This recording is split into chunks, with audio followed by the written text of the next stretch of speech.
चलिए विद्यार्थी, फिर मैं आप लोग के लिए एक नया वीडियो लेकर के आया हूँ। आपके लिए ये बोर्ड के लिए बहुत अच्छा क्वेश्चन साबित होगा। इस वीडियो को थोड़ा सा समझने का प्रयास करेंगे। आप लोग कोई भी वीडियो देखते हैं 100% अपनी माइंड को प्रयोग नहीं करते हैं, यानी आप देख रहे हैं ये सोच के देखते हैं कि आएगा समझ में तो ठीक है, नहीं आएगा तो ठीक है। नहीं, ये सोच के देखें कि मेरे को समझना है। अगर ये सोचेंगे तो समझ में आएगा। मैं एक बात और करता हूँ, जितने भी हम लोग संघारित्र के बारे में संघारित्र की हमने चर्चा की है उसमें सबसे ज्यादा योगदान गॉस परमी का है। यानी ये संघारित्र जो चैप्टर हम लोग देख रहे हैं इसको समझने के पहले, धारिता चैप्टर को पढ़ने के पहले गॉस परमी का अनुप्रयोग, गॉस परमी का आपको ज्ञान होना बहुत जरूरी है। जो कि मैंने पिछला वीडियो में 1 घंटा का वीडियो में मैंने पूरे थ्योरी गॉस परमी का दे रखा है, तो एक बार जाकर देख लेंगे। चलिए, इसमें क्या करना है कि आवेशित संधारित्र के प्लेटों के आकर्षण बल। मान लिया जाए ये धातु की प्लेट है और ये भी धातु की प्लेट है, हमने इसे संधारित्र को का क्या है बनाया है। तो चलिए, इस प्लेट पर प्लस क्यू आवेश, कौन आवेश, प्लस क्यू आवेश मैंने दिया। तो इस प्लेट पर देने के कारण जो इसके नजदीक दूसरा प्लेट था, ये दूसरे को पहले यानी समानांतर प्लेट था, तो ये प्रेरण के कारण इस पर माइनस आवेश आ गया।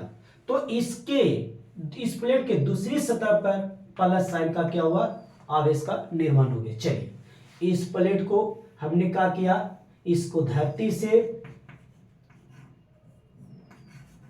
के संपर्क में लाया। चलिए, इसलिए लाया कि इस माइनस साइन का मान बढ़ेगा। जितना ही माइनस साइन का मान बढ़ेगा उतना ही साइन का मान घटेगा। अगर जितना धन आवेश घटेगा उतना क्या होगा, संधारित्र की धारिता का मान बढ़ेगा। तो चलिए, ए प्लस ए माइनस, इसके बीच, दोनों प्लेटों के बीच एक बल लगेगी कि या नहीं।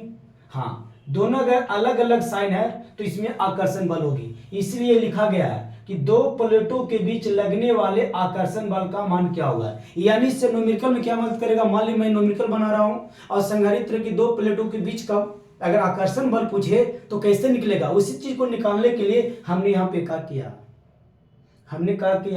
इसका व्यंजक प्राप्त करने का प्रयास किया। चलो ठीक है, इस चीज को मैं लिखता हूं, जो आपने देखा मैं लिखता हूं। क्या लिखूंगा, ध्यान से देखना बेटा।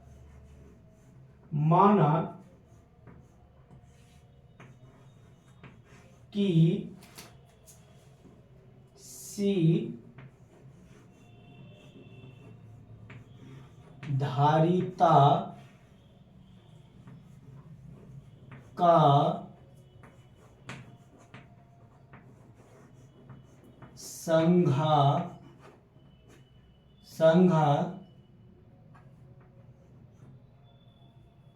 का संघारित्र है,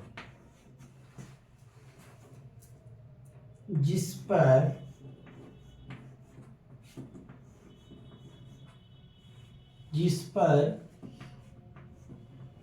प्लस क्यू आवेश दिया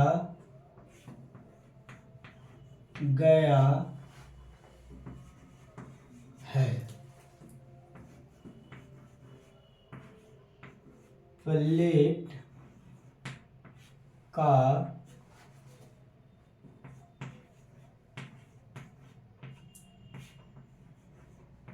क्षेत्रफल ए है। चलिए, हम लोग देख लिए। माना कि सी धारिता का संधारित्र है जिस पर प्लस क्यू आवेश दिया गया है, प्लेटों का क्षेत्रफल क्या है, ए है। ये प्लेट संधारित्र, इसमें क्यू आवेश का क्या डाला गया। अब थोड़ा सा यहां से आपको समझना होगा, मैं क्या दिखाना चाह रहा हूं।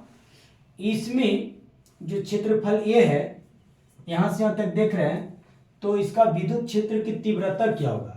मैं लिखना चाहता हूं विद्युत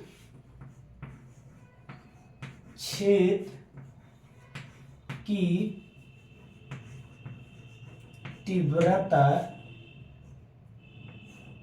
E बराबर सिग्मा, इसको बेटा सिग्मा पढ़ेंगे, सिग्मा बटा 2 इप्सिलॉन जीरो। इसको थोड़ा देर के लिए मैं समीकरण फर्स्ट मानता हूँ। प्रश्न आ रहा होगा ये कहाँ से आया। मैंने गॉस प्रमेय का अनुप्रयोग बेलनाकार सतह से विद्युत क्षेत्र की तीव्रता का मैंने कल्पना किया था, वहां से मेरे को ई मिला। फिर लिखेंगे पुनः विद्युत क्षेत्र की तीव्रता, यहां पे मैं फिर ई निकाल रहा हूं, ई तो ये होता है सिग्मा बटा इप्सिलॉन जीरो। अब एक बात करेंगे, ये भी ई बराबर ई, ये भी ई बराबर ई, तो ये हमारा थोड़ा सा देखा जाए तो समतल चादर के समीप किसी बिंदु के विद्युत क्षेत्र की तीव्रता ये होती है। यानी लिख दो थोड़ा सा, कहां भाई, तो समतल चादर, समतल चादर के समीप, कोष्ठ में कर देते हैं। यहाँ पे मुझे लिखना चाहिए बेलन, लेकिन कोई बात नहीं, आप पीछे जाएंगे तो पता चलेगा। तो अब यहाँ पे देखिए, इसके नीचे अगर हम एक मानते हैं तो अगर हम सिग्मा का मान निकाले यहाँ पे, तो बराबर मेरे को क्या मिलेगा, ई गुने इप्सिलॉन जीरो। चलिए अब मुझे क्या करना है, निकालना है दोनों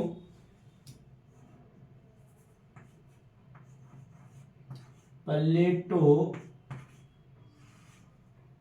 के बीच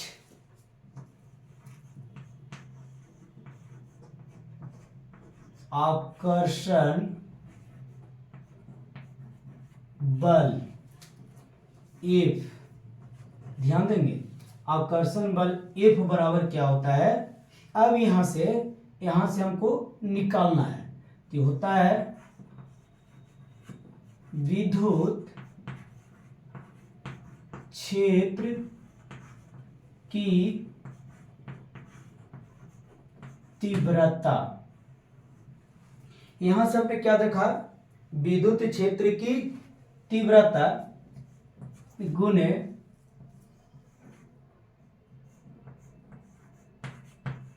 आवेश। चलो ठीक है, एफ है प्लेटों के बीच जो आकर्षण बल होती है, इसका बराबर होता है विद्युत क्षेत्र की तीव्रता गुने आवेश।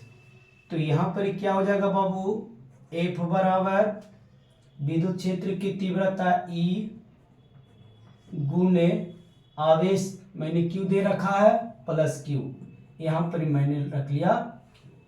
अब क्या करेंगे, बस मेरा काम आधा हो गया, बस थोड़ा सा बाबू, थोड़ा सा देखेंगे ध्यान से, ई का जो मान है मैं ये पुट करूंगा, तो यहां पर मिलेगा सिग्मा बटा 2 इप्सिलॉन जीरो गुने क्यू का मान अगर देखा जाए तो मैंने ये निकाल के रखा है, ये सॉरी क्यू नहीं, क्यू का मान कहीं ना कहीं मैं निकाला हूं, और अगर मैं कहीं नहीं निकाला हूं तो एक जगह मुझे निकालना पड़ेगा। चलिए मैं निकालता हूं।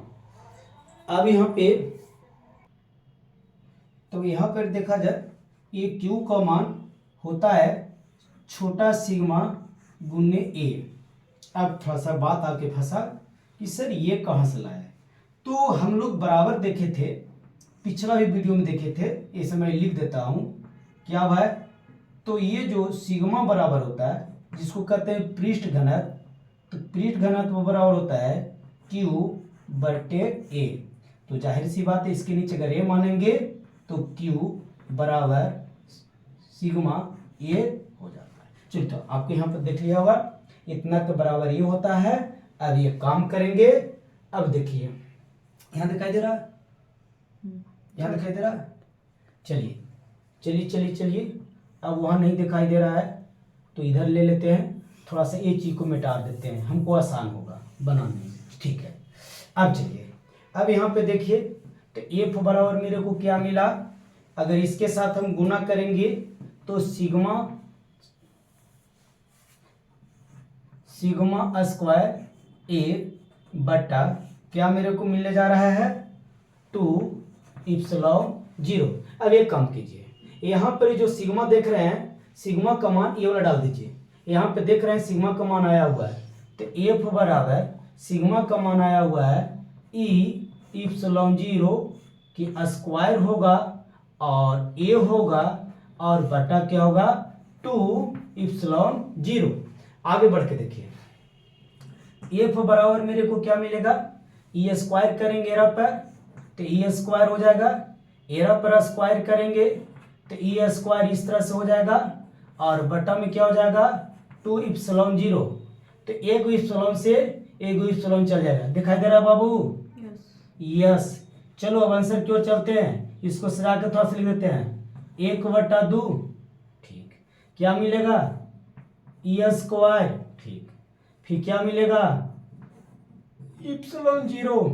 यही था आकर्षण बल का व्यंजक। तो दोस्तों आपको समझ में आ गया होगा। अब फिर मिलेंगे नया वीडियो के साथ, तब तक के लिए धन्यवाद।